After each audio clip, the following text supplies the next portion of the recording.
ഉമ്മറെ, പടച്ചോനെ, ഇനി എന്താടാ? ഞാനെന്ന് അവിടെ കണ്ടടാ. The one. വണ്ണ ആ ക്യാമറയൊക്കെ ഉണ്ടല്ലോ.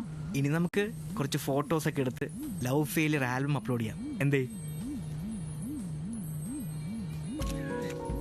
ഇന്ന് വൈകിട്ടായിരുന്നു സംഭവം. ഞാൻ കൈ കാണിച്ച അതേ ടാക്സിയിൽ അവൾ കയറിയത്. കയറിയപ്പോൾ അവളുടെ കയ്യിൽ നിന്ന് ക്യാമറ താഴേക്ക് വീണു. വണ്ടി എങ്ങോട്ടോ പോയി. പക്ഷെ ഉമ്മച്ചി, അവളുടെ ആ സ്മൈൽ, മാൻ,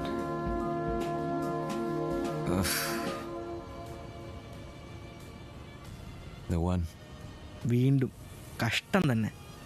നിന്റെ പെൺവർഗത്തോടുള്ള വെറുപ്പിൻ്റെ ആയുസ് ഇത്രേ ഉള്ളൂ. ഒരെണ്ണത്തിൻ്റെ കഴിഞ്ഞില്ല, അപ്പോഴത്തേക്കും എന്തേ അടുത്തത്. ഭക്ഷണം കൊണ്ടു തന്നെ വേണേ വന്ന് കഴിക്ക്. അല്ലെങ്കിൽ വേണ്ട, നീതും പിടിച്ചോണ്ട് ഇവിടുന്ന് ഞാൻ പോയി കഴിച്ചോളാം.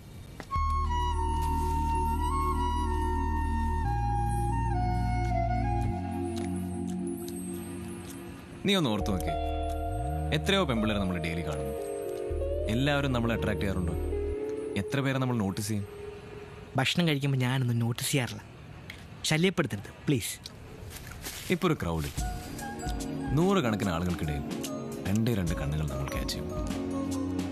ആ ഒരു മൂമെന്റ് അതെല്ലാവർക്കും ഉണ്ടായിട്ടുണ്ട്. ശരിയല്ലേ? ശരിയാണ്, വളരെ ശരിയാണ്. പക്ഷെ ആ മൂമെൻറ്റ് കഴിഞ്ഞാൽ അവരുടെ കണ്ണുകൾ ഡ്രോപ്പ് ചെയ്ത് അവരവരുടെ വഴിക്ക് പോകും.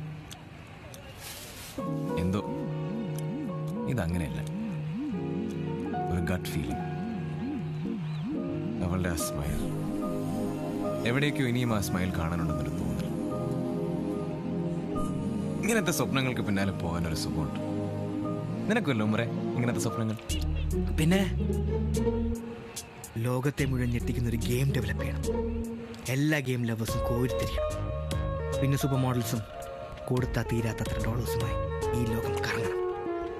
വാ, നിന്നോടൊന്നും പറഞ്ഞിട്ടൊരു കാര്യമില്ല. നിന്റെ മനസ്സിൽ ഗൺസ് മാത്രമേ ഉള്ളൂ, റോസസ് ഇല്ല.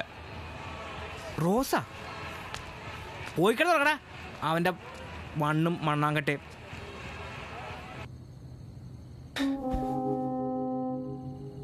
ഉമ്മച്ചി, നമുക്ക് അവളെ തേടി പോയാലോ? ഇതൊക്കെ ഒരു ഗെയിം കളിക്കണ പോലെയല്ലേ?